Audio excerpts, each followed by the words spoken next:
안녕하십니까? 여러분의 든든한 노후 파트너, 오늘 정말 중요한 이야기를 들고 왔습니다. 혹시 주변에서 이런 이야기 들어보신 적 있으십니까? 아니, 저 뒷집 김영감네는 아들이 서울에서 벤츠 굴리고 다닌다는데 이번에 동사무소에서 쌀도 받고 매달 생활비도 받는다더라. 이런 이야기 들으면 어떤 생각 드십니까? 처음엔 거짓말이라고 생각하시죠. 그러다가 조금 지나면 화가 나실 겁니다. 나는 자식들이 용돈도 제대로 안 줘서 이렇게 힘든데 누구는 자식 잘 사는데도 나라 돈 받고 나는 왜 안 주나 하고 말이죠. 그런데 여러분, 그거 아십니까? 그 뒷집 김영감님 이야기가 거짓말이 아닐 수도 있습니다.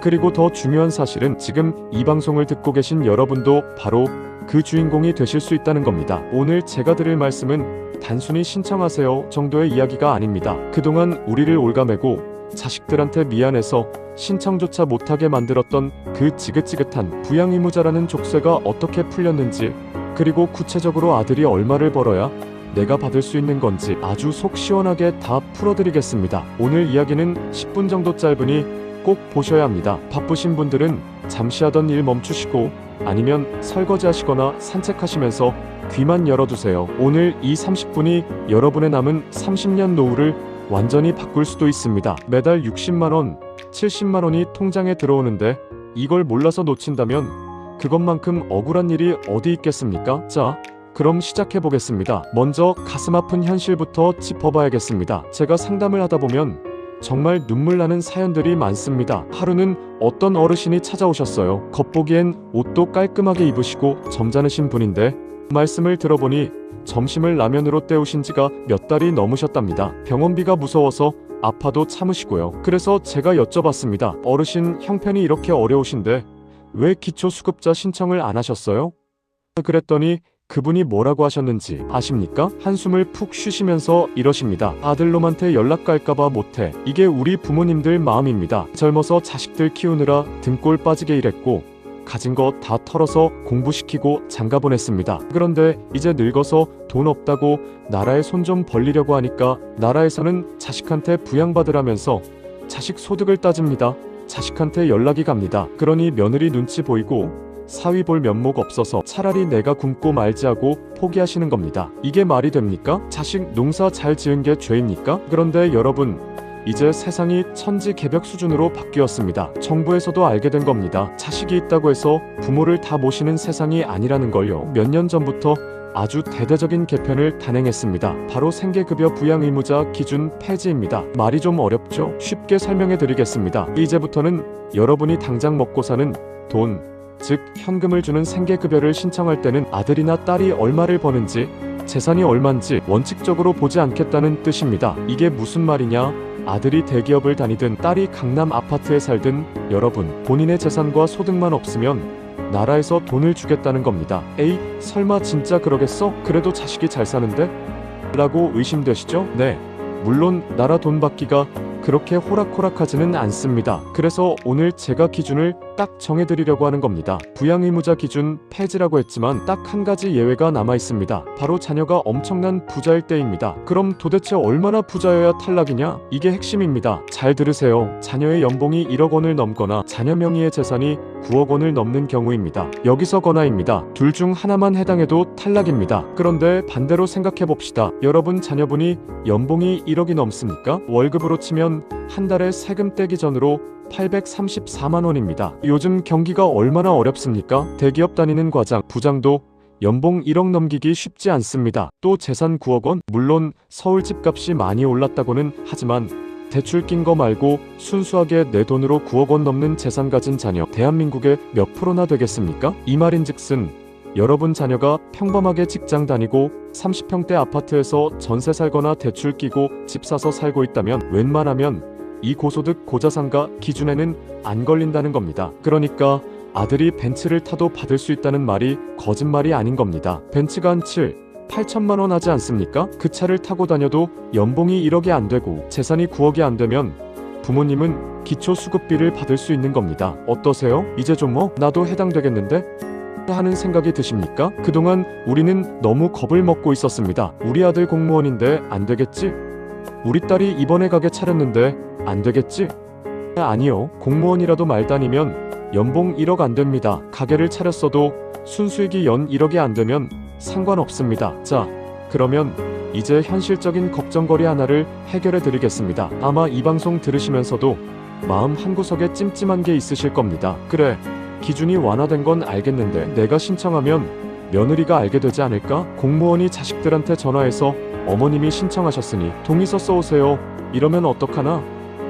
이 걱정 때문에 망설이시죠? 제가 확실하게 말씀드립니다. 생계급여를 신청하실 때는 원칙적으로 자녀들의 금융정보 제공 동의서가 필요 없습니다. 예전에는 자녀들 통장 내역까지 다 털어봤기 때문에 도장 받아오라고 했지만 이제는 기준이 완화되어서 그렇게까지 안 합니다. 나라에서 전산망으로 자녀의 소득과 재산 수준을 자동으로 조회합니다. 딱 하나, 아까 말씀드린 연봉 1억, 재산 9억이 넘는지만 확인합니다. 그게 안 넘으면 자녀한테 별도로 부모님이 수급 신청했다고 연락 갈 일이 거의 없습니다. 그러니까 자존심 상할 일도 없고 눈치 볼 일도 확 줄어든 겁니다. 그냥 주민센터 가셔서 나 힘들어서 왔다고 당당하게 말씀하시면 됩니다. 이건 자식들 돈 뺏어오는 게 아닙니다. 여러분이 젊은 시절 땀 흘려 일해서 낸 세금, 이제 노후에 돌려받는 정당한 권리입니다. 물론 주의하셔야 할 점도 있습니다. 제가 무조건 다 된다고 하면 그건 사기꾼이겠죠. 기초생활수급제도에는 여러 가지 급여가 있습니다. 생활비를 주는 생계급여, 병원비를 깎아주는 의료급여, 집세를 보태주는 주거급여, 이렇게 나뉩니다. 제가 지금까지 말씀드린 자식 소득 안 본다는 건 주로 생계급여와 주거급여 이야기입니다. 안타깝게도 병원비를 지원해주는 의료급여는 아직 부양의무자 기준이 남아있습니다. 그래서 의료급여까지 받으려면 자녀 소득이 좀 더 낮아야 합니다. 이것 때문에 에이, 병원비가 제일 무서운데 그게 안 되면 무슨 소용이야 하시는 분들도 계십니다. 하지만 여러분, 계산기를 두들겨 보십시오. 의료급여를 못 받더라도 생계급여로 한 달에 1원씩 받으면 1년이면 740만원입니다. 그 돈 받아서 병원비 내시는 게 훨씬 이득 아닙니까? 그리고 생계급여 수급자가 되면 단순히 현금만 나오는 게 아닙니다. 전기요금 할인되죠. 가스요금 할인되죠. TV 수신료 면제되죠. 주민세 안 내죠. 휴대폰 요금도 깎아줍니다. 이런 혜택들 다 합치면 그 가치가 어마어마합니다. 그러니 의료급여 안 되니까 다 포기할래 하지 마시고 되는 거라도 확실하게 챙기셔야 합니다. 자, 그럼 이제 구체적으로 내가 기초수급자가 되려면 재산은 얼마나 없어야 하는가? 이게 궁금하실 겁니다. 자식 기준은 통과됐다고 치고 이제 나 자신의 성적표를 봐야겠죠. 2025년 그리고 다가올 2026년 기준으로 가구 소득 인정액이 대략 62만원에서 65만원 이하면 생계급여 대상자가 됩니다. 나는 국민연금 40만원 받는데 그럼 되는 건가? 한데 다른 소득이 없다면 가능성이 아주 높습니다. 그런데 여기서 발목을 잡는 게 바로 재산입니다. 집이나 통장에 있는 목돈, 그리고 자동차입니다. 많은 분들이 여기서 헷갈려 하십니다. 나는 소득은 빵원인데 낡은 집이 하나 있어. 이것 때문에 안 되나? 기초수급자 선정할 때 재산은 기본재산공제액이라는 걸 빼줍니다. 이게 뭐냐면 살아가는데 꼭 필요한 최소한의 집값이나 전세금은 재산으로 치지 말자 하고 빼주는 겁니다. 서울 같은 대도시는 이 금액이 꽤 큽니다. 2025년 기준으로 서울은 거의 1억 원 가까이 공제해줍니다. 쉽게 말해 서울에 사시는데 전세 보증금이 1억 원이다. 그러면 재산 0원으로 잡힐 수도 있다는 겁니다. 지방은 좀 낮지만 그래도 몇 천만 원은 빼줍니다. 그러니 나 집 있어서 안 되라고 미리 단정 짓지 마세요. 집값이 싸거나 대출이 많으면 의외로 수급 자격이 될 수도 있습니다. 특히 조심해야 할 건 자동차입니다. 기초연금 때도 말씀드렸지만 기초수급자 될 때 자동차는 정말 큰 걸림돌입니다. 배기량 1600cc 미만이면서 10년 넘은 낡은 차 혹은 차값이 200만 원도 안 되는 차, 이런 거 아니면 사실상 차가 있으면 수급자 되기 힘듭니다. 만약에 조금 좋은 차를 가지고 계시다면 수급 신청 전에 차를 정리하시거나 자녀 명의로 돌리시는 걸 진지하게 고민해 보셔야 합니다. 매달 60만 원씩 평생 나오는 돈이랑 지금 타는 중고차랑 뭐가 더 중요한지 저울질을 해보셔야 합니다. 이야기가 길어지고 있는데 조금 더 힘을 내서 들어보십시오. 지금부터는 진짜 꿀팁을 드릴 겁니다. 나는 자식이랑 연 끊은 지 오래됐어. 어디 사는지도 모르고 연락도 안 해. 그런데 자식이 돈을 좀 번대. 이런 경우는 어떡하나? 이런 분들 정말 많으시죠? 가슴 아픈 사연입니다. 자식한테 버림받았거나 사이가 틀어져서 남보다 못한 사이가 됐는데 서류상 가족이라고 해서 혜택을 못 받으면 정말 피눈물이 납니다. 이런 분들을 구제하기 위한 제도가 바로 가족관계 단절 인정제도입니다. 주민센터에 가셔서 솔직하게 말씀하셔야 합니다. 자식이랑 연락 안 한 지 5년이 넘었다. 전화번호도 바뀌어서 모른다. 통화 내역 조회해봐라. 이렇게 주장하시고 지방생활보장위원회라는 곳에서 심의를 받으면 자녀가 아무리 부자여도 상관없이 수급자가 될 수 있습니다. 물론 과정이 쉽지는 않습니다. 공무원이 자꾸 꼬치꼬치 캐묻고 자녀한테 연락해보려고 시도도 할 겁니다. 그 과정이 수치스럽고 힘들어서 포기하시는데 절대 그러지 마십시오. 담당 공무원한테 화내지 마시고 눈물로 호소하십시오. 실제로 연락 안 한다는 증거들, 통화기록, 부재 등을 보여주시면 인정받을 수 있는 길이 분명히 열려 있습니다. 그리고 또 하나, 사적이전 소득이라는 말을 조심해야 합니다. 이게 뭐냐면 자식들이나 친척이 통장으로 용돈 쓰세요 하고 보내주는 돈입니다. 기초수급자 신청을 앞두고 계신다면 통장 관리를 정말 잘하셔야 합니다. 자녀가 매달 30만원, 50만원씩 규칙적으로 보내주는 돈이 통장에 찍혀있다. 나라는 이걸 소득으로 봅니다. 자식이 용돈 주네? 그럼 우리가 안 줘도 되겠네?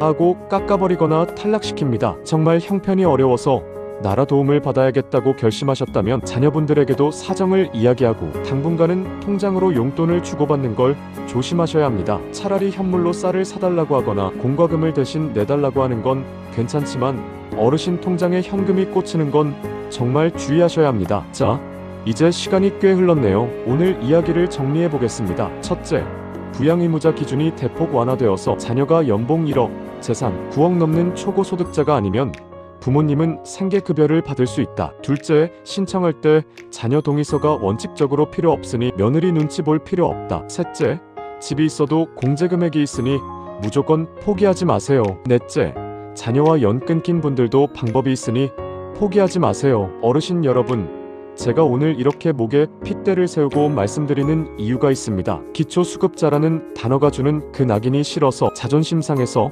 혹은 몰라서 혜택을 못 받는 분들이 너무 많기 때문입니다. 하지만 가난은 죄가 아닙니다. 그리고 나이 들어서 몸 아프고 돈 없는 건 여러분이 게을러서가 아닙니다. 열심히 사셨지만 시대가 변했고 상황이 안 좋았을 뿐입니다. 국가는 그런 국민을 보호할 의무가 있습니다. 여러분은 당당하게 요구할 권리가 있고요. 지금 바로 달력에 표시해두세요. 내일 날 밝으면 신분증 챙기시고 동네 행정복지센터, 옛날 말로 동사무소 복지과로 가세요. 가셔서 창구 직원한테 딱 한마디만 하시면 됩니다. 내가 살기가 너무 막막해서 왔는데 부양의무자 기준이 완화됐다고 들었다. 나도 생계급여나 주거급여 받을 수 있는지 상담 좀 해달라. 그러면 직원이 전산으로 조회해서 친절하게 알려줄 겁니다. 혹시나 어르신은 소득이 조금 넘어서 안 돼요라고 하더라도 실망하지 마시고 기초연금이랑 겹쳐서 그런 건지 차상위계층 혜택은 없는지 꼼꼼하게 물어보세요. 두드리는 자에게만 문이 열립니다. 오늘 제 이야기가